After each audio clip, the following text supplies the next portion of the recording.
When I returned to Baker Street from a short holiday in the spring of 1891, I had seen little of Holmes for some time.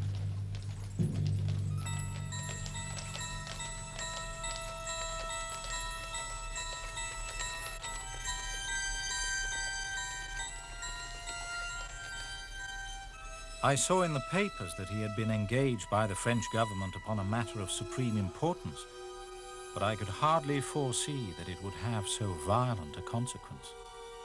It lies with me now to tell for the first time what took place between Mr. Sherlock Holmes and Professor Moriarty in that fateful year. Ah, Mrs. Hudson. Has Mr. Holmes returned? Oh, he has indeed. He came in early, must have been before 7. "Morning, Mrs. Hudson," he says. "Have you anything nice for my breakfast?" As if he hadn't been away for 4 months. You could have knocked me down with a feather. And he's gone out again, I take it? Yes, he had his breakfast and then he went out again just after his visitor left. Visitor? An elderly gentleman. They had words. I didn't like the look of him. Not at all, I didn't. He had a face like the wrath of God. Or should I say the devil? Indeed. Where should we open a bottle of the best claret to celebrate Mr. Holmes' return? Why not? Very good. Thank you, Mrs. Hudson. I learned later that Holmes had survived 3 attempts on his life that very day. But as I waited for him to reappear, Baker Street looked to me as safe and secure as ever.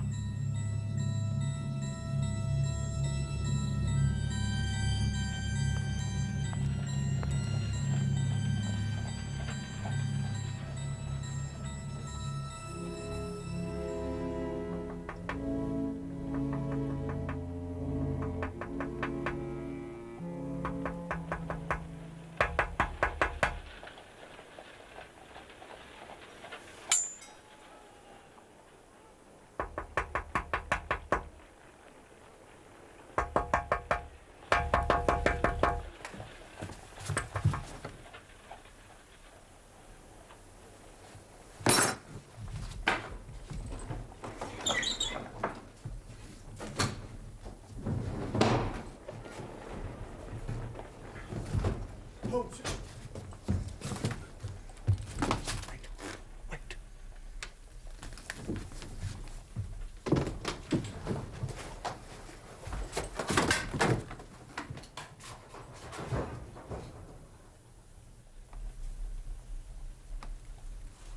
What is it?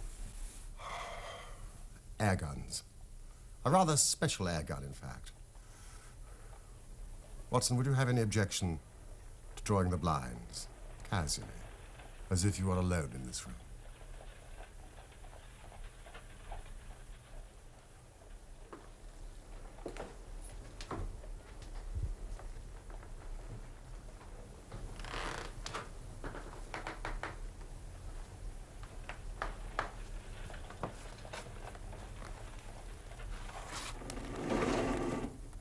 Watson, I think you know me well enough to understand that I am by no means a nervous man.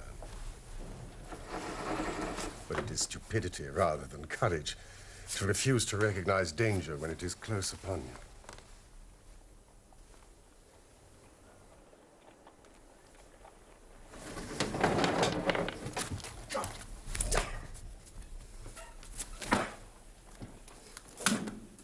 Watson, might I have a match? Holmes, you're hurt. Scratches, nothing to signify.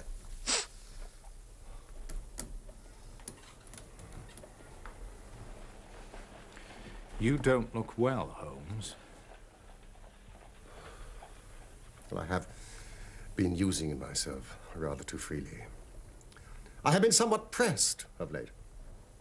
How pressed? Well, as I am unable to leave this room until after dark, and then most likely by the way that I came, we do have some time on our hands. Also, I owe you an explanation for my unceremonious departure the last time that we met. I'll take some notes, if I may. Oh, by all means. This case, it is unique in the annals of crime. You will recall that it was a cold morning, early in the year, when I last left Baker Street. I had no idea where I was going or who my client was. All I knew that was important and abroad. My destination was the museum in the Louvre in Paris. And my client, none less than the French government.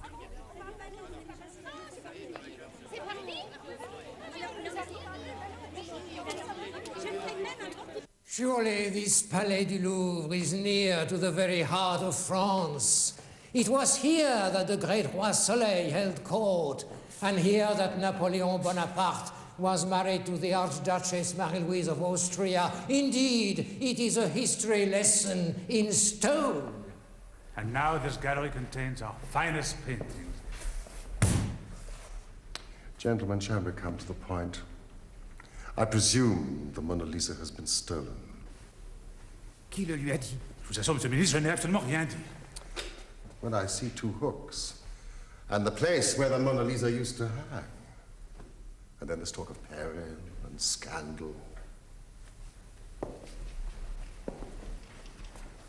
Yes, now I begin to understand the delicacy of the matter.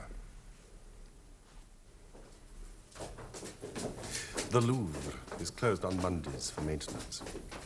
The fact that the Mona Lisa was not hanging in her usual place was put down to the fact that she was in the photographic studio. It was only later in the day that a workman found the frame in a little storeroom under the Salon Carré. We put the glass over the painting only a month ago. We feared an acid attack. There was such a one in Florence recently. How very fortunate. Pardon? 2 good thumbprints.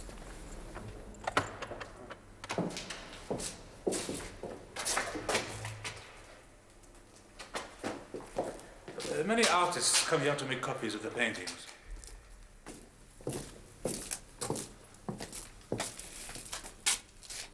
This one seems well done.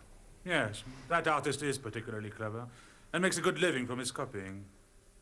I should like to meet him sometime.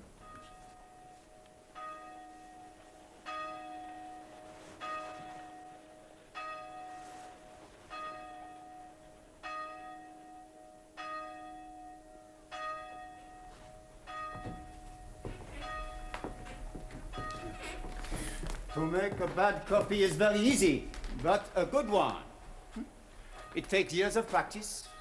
For instance, Da Vinci used Italian poplar wood to paint on. It is very difficult to find. To mix the original color, nearly impossible. His fumature, the smooth blended tones, is very subtle. And his brushwork is left-handed. The crackler, this fine network of cracks, that is the most difficult to achieve of all. And you can achieve it. How? That is my secret. It seems to me that this is something near to a legitimate forgery. No, because the copies must never be the same size as the original. And who would buy one of my copies as the original when the real Mona Lisa is in the Louvre? But if by chance the Mona Lisa is no longer in the Louvre, Oh, but of course you are joking, monsieur.